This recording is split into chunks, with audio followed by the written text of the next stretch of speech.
E o Corinthians parece otimista em relação à resposta de Renato Gaúcho, mas a decisão vai ficar nas mãos da esposa do Renato e da filha. Vou dar detalhes a respeito dessa história no vídeo de hoje do canal do Nicola. Vou contar também sobre Dudu, novidades em cima da informação que eu trouxe com exclusividade na manhã dessa quarta-feira sobre o interesse do Al Hilal. Vou falar ainda sobre o Campeonato Carioca. Não há dinheiro, pelo menos até agora, para o prêmio ao campeão carioca. Tem informações ainda sobre o Santos e acerto com renovações de contrato de vários atletas da base. E o Botafogo, que tem feito muitas exigências para a construção de um clube, de uma sociedade anônima. Por último, mas não menos importante, Ricardo Goulart pode voltar ao futebol brasileiro e o goleiro Neto do Barcelona deixando o clube.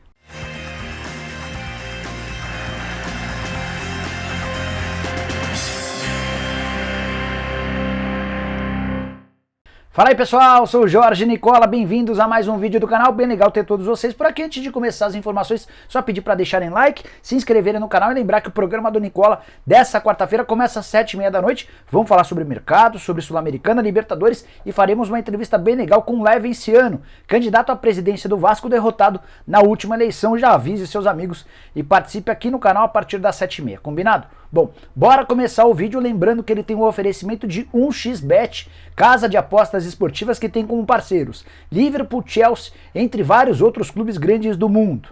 E o mais bacana da 1xBet é que você encontra todo tipo de opção para apostar. Quem vai fazer gol, em que momento, em onde vai ser esse gol, se é de cabeça, se é de fora da área. Uma série de alternativas muito incríveis que vão permitir a você poder escolher a melhor opção na hora de faturar dinheiro no mundo das apostas esportivas. Queria sugerir os jogos do Atlético Paranaense na Sul-Americana, do Flamengo e do Atlético Mineiro na Libertadores da América. Vejo potencial para os 3 brasileiros vencerem na noite dessa quarta-feira. Pode ser uma ótima chance de você faturar dinheiro. Só para completar sobre a 1xBet. Por lá você que é iniciante, perder a aposta pode retornar até $10 da casa. E por último, usando o cupom Nicola, você ainda garante o dobro do valor do seu depósito em bônus. Bora começar o vídeo falando sobre o goleiro brasileiro Neto, 31 anos de idade, jogador do Barcelona. Embora esteja de saída, informação do jornal Mundo Deportivo dá conta de que ele não ficará para a próxima temporada e entendeu que é hora de buscar um lugar onde ele possa ser titular com mais frequência. Desde que foi contratado pelo Barça, o Neto só jogou 17 partidas em 2 temporadas. Se cansou de ser reserva do Ter Stegen e está em busca de novas alternativas. Vale a lembrança de que na janela de transferências da metade do ano passado ele quase foi para o Arsenal da Inglaterra. O negócio só não aconteceu porque o Ronald Koeman, na oportunidade, entendeu que o Neto poderia ser útil, especialmente nos momentos de dificuldade ou de lesão do Ter Stegen. Neto, que foi formado na base do Atlético Paranaense, já passou por Juventus, Fiorentina, Valência, entre outros clubes. Poderia ser uma ótima opção para vários clubes de futebol na Europa.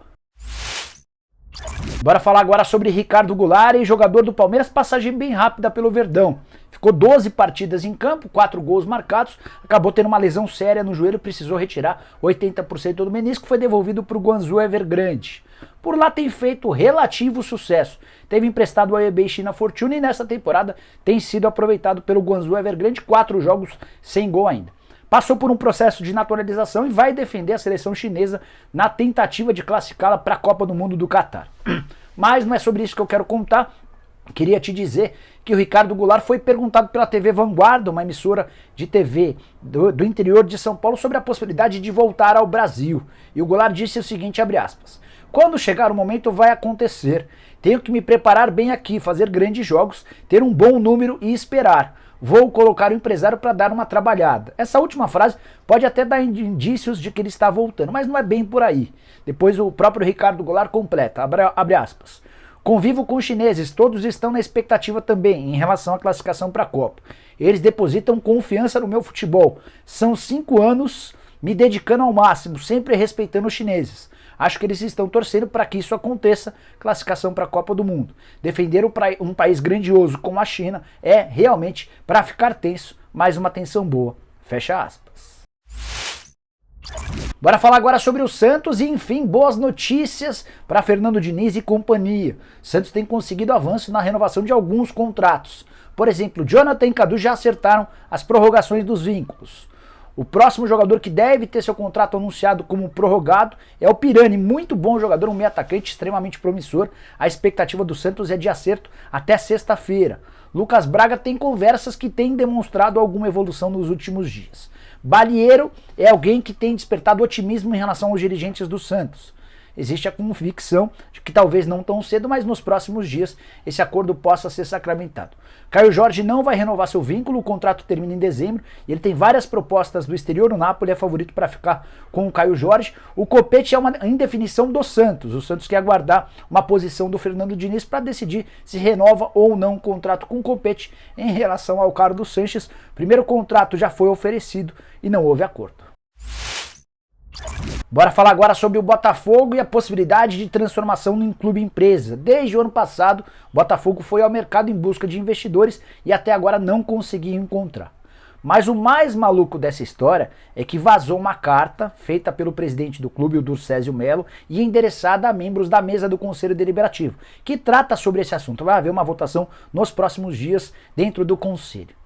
E nessa carta a gente pôde perceber que o Botafogo fez exigências no mínimo esquisitas para um clube com as atuais condições. Dívida próxima a R$1 bilhão, uma série de problemas internos e externos, clube que é pouco competitivo dentro de campo, rebaixado para a segunda divisão brasileira, enfim, tudo conspira contra. Mas o Botafogo tem exigido, por exemplo, de um possível investidor que queira tocar o Botafogo SA as seguintes condições.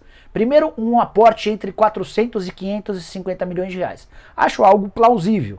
Ou então que esse investidor arque com 80% das dívidas trabalhistas e cíveis, que essas dívidas sejam refinanciadas, além do pagamento do ato trabalhista e do Profut. Beleza, até aí tudo bem. O grande problema começa agora. Existem cláusulas nesse contrato que indicam que o Botafogo terá direito de recomprar o futebol da SA por R$1 em caso de rebaixamento para a segunda divisão. Ops. O Botafogo está na segunda divisão. E se cair, então, você fez um aporte de 400 a 550 milhões de reais. E aí o Botafogo poderia retomar o futebol por R$1. Mas não acaba por aí. Em caso de rebaixamento para a segunda divisão ou não conquista de um título nacional ou internacional em 10 anos. Então, além de não cair, os investidores proprietários do Botafogo SA precisariam conquistar um título internacional ou nacional nos próximos 10 anos. Importante, Campeonato Carioca não faz parte dessa relação. Campeonato Brasileiro, Copa do Brasil, Libertadores ou Sul-Americana seriam considerados títulos para que esse quesito fosse contemplado. É bem verdade que se não conquistar o título, mas, por exemplo, for 3 vezes vice-campeão de forma consecutiva, estaria ok, ou 6 vezes vice-campeão de forma alternada durante esses 10 anos. O grande ponto, e isso foi quem escreveu, foi o Rodrigo Capello, que é lá do GE, achei bem bacana.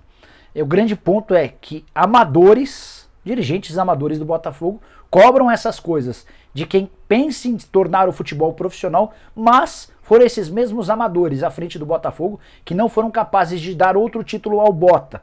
Desde 1995 foi a última conquista de Campeonato Brasileiro, ou se a gente voltar em outras competições, a última conquista havia sido em 1968. E agora quem assumiu o Botafogo, além de colocar um caminhão de dinheiro, ainda vai precisar fazer o que esses dirigentes amadores não conseguiram.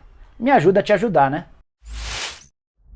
Bora falar agora sobre Dudu. Contei pra vocês na manhã dessa quarta-feira que o Al Hilal, um dos times mais ricos da Arábia Saudita e o atual líder do campeonato nacional, procurou o staff do Dudu prometendo uma proposta de compra junto ao Palmeiras nos próximos dias.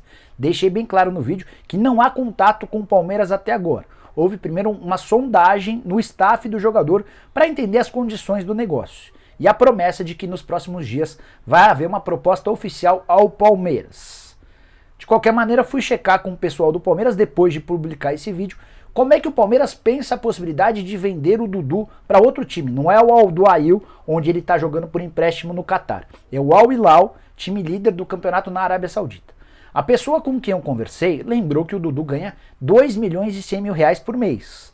É o maior salário do futebol brasileiro em atividade nesse momento. E isso demandaria, ou certamente seria um baita impacto do ponto de vista financeiro para o Palmeiras. O grande lance é que o Verdão, outro dia, quando do não acerto com o Al Duhail, divulgou a volta do Dudu. E isso pesaria. Então, para que ele seja negociado em definitivo com o Al Hilal, certamente vai haver a necessidade de uma proposta bem grande, muito superior aos 6 milhões de euros que serviriam para que o Al Duhail o comprasse. Palmeiras alega que hoje o Dudu vale entre 12 e 13 milhões de euros, que era mais ou menos o pacote completo que o Alduail precisaria desembolsar, 7 milhões de euros pelo empréstimo, mais 6 milhões de euros pela compra em definitivo, se não houver negócio com o Al Hilal ou com qualquer outro clube. A partir de 1º de julho, o Dudu estará à disposição do Palmeiras, mas entrará em campo somente a partir de 1º de agosto, quando a janela de transferências por aqui reabre. Bora falar agora sobre o Campeonato Carioca, com uma situação triste. Até esse momento não há o dinheiro para o pagamento do campeão. 1,5 milhão de reais é o prêmio prometido pela FERJ, Federação de Futebol do Estado do Rio de Janeiro. No próximo sábado, o Flamengo e o Fluminense fazem os 90 minutos finais da decisão. Na primeira partida, empate 1-1, ou seja, quem vencer no sábado será conhecido como o campeão carioca de 2021. O grande lance é que até agora não há dinheiro. A FERJ alega que essa grana destinada ao campeão é sempre vinda da televisão, dos direitos de televisão, da venda dos direitos de TV do campeonato. Só que para essa temporada, ao contrário de anos anteriores, houve um acordo com a Record, antes era com a Globo. E a Record só pagou 11 milhões de reais por todo o campeonato. Uma série de gastos foram feitos com esses 11 milhões de reais, sobraram 2 milhões e 800 mil para os clubes. Havia a promessa ou a perspectiva da venda de mais cotas de publicidade, que garantiriam um acréscimo de dinheiro. Essas cotas não foram vendidas e nesse momento a FERJ não tem a mínima ideia de como é que vai conseguir esse 1,5 milhão de reais para destinar ao Flamengo ou Fluminense. O curioso é que os dois times encararam durante a maior parte do torneio o campeonato à vera, jogando com titulares. O Flamengo até começou o campeonato com reservas, mas logo depois foi colocando seus titulares em campo, o que demonstra como tem ficado pequenos os campeonatos estaduais, e eu digo isso com enorme pesar, porque sou um grande defensor deles. Bora fechar o vídeo falando sobre Renato Gaúcho. É esperada para essa quinta-feira uma resposta do treinador em relação à proposta feita pelo Corinthians. Oferta que gira na casa dos 800 mil reais por mês, mas inclui seus salários e também dos membros da comissão técnica. No Grêmio, ele e a comissão ganhavam entre 1 milhão e 200 e 1 milhão e 300 mil reais, ou seja, um decréscimo, uma perda de mais ou menos 400 a 500 mil reais por mês. Esse é só um dos problemas. O Renato Gaúcho também precisaria se deparar com um elenco bem mais frágil do que ele tinha, por exemplo, no Grêmio, e sem a capacidade de grandes investimentos. O que o Corinthians prometeu ao Renato? Que se ele abrisse mão de alguns jogadores, haveria a possibilidade de reinvestimento na contratação de outros, que estivessem mais ao caráter do treinador do Grêmio. Ainda assim, existe otimismo no Parque São Jorge de que essa resposta será positiva. Só para lembrar, na semana passada o Santos também imaginava que o Renato Gaúcho pudesse dizer sim. Houve um papo bem legal entre o Renato e o presidente Andrés Rueda, mas na última hora o Renato disse não. O que está pegando agora? O que o Corinthians ouviu é que o Renato gostou, o seu empresário, o Gauchinho, também gostou, mas a palavra final vai ser dada a partir de uma conversa do Renato com a filha, a Carol Portaluppi, e com a esposa dele, a Maristela. Não sei se as pessoas conhecem a Maristela, eu não a conhecia. E é até curioso porque o Renato sempre foi um cara que se expôs, né? E a filha dele da mesma maneira. Mas a Maristela passa completamente despercebida. Pouca gente tem até imagem dela. E eu fui checar com uma pessoa próxima ao Renato Gaúcho e essa pessoa me contou que a Maristela era namorada do Renato Gaúcho desde os tempos em que ele jogava no Grêmio. E que ela tem um papel super importante nas decisões do treinador. Por exemplo, na saída dele do Grêmio, foi a Maristela quem ligou para o Renato, depois de saber que as coisas não vinham muito bem, disse: vem para casa, chega, acabou. E o Renato fez basicamente o que a esposa mandou e retornou para o Rio de Janeiro. Se o Corinthians, o Renato Gaúcho e o Gauchinho demonstram a intenção de assinar contrato, a família nesse momento reluta com a ideia, entende que o Renato Gaúcho poderia descansar por mais algum tempo.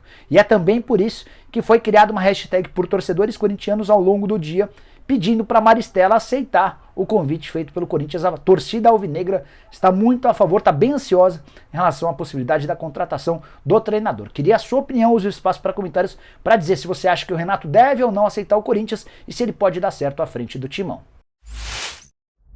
Bom, pessoal, eram essas as informações que eu queria dividir com vocês no vídeo de hoje do canal do Nicola. Espero que vocês tenham curtido o vídeo e deixem like por aqui. Quem ainda não se inscreveu, aperta esse botãozinho vermelho de inscreva-se. A gente se vê às 7h30 da noite com o programa do Nicola. Com muita interatividade, vocês perguntam, eu respondo. Vamos falar sobre Sul-Americana, sobre mercado, Libertadores e uma entrevista bem legal com o Léo Venciano, candidato derrotado na última eleição para presidente do Vasco. Até lá, tchau, tchau!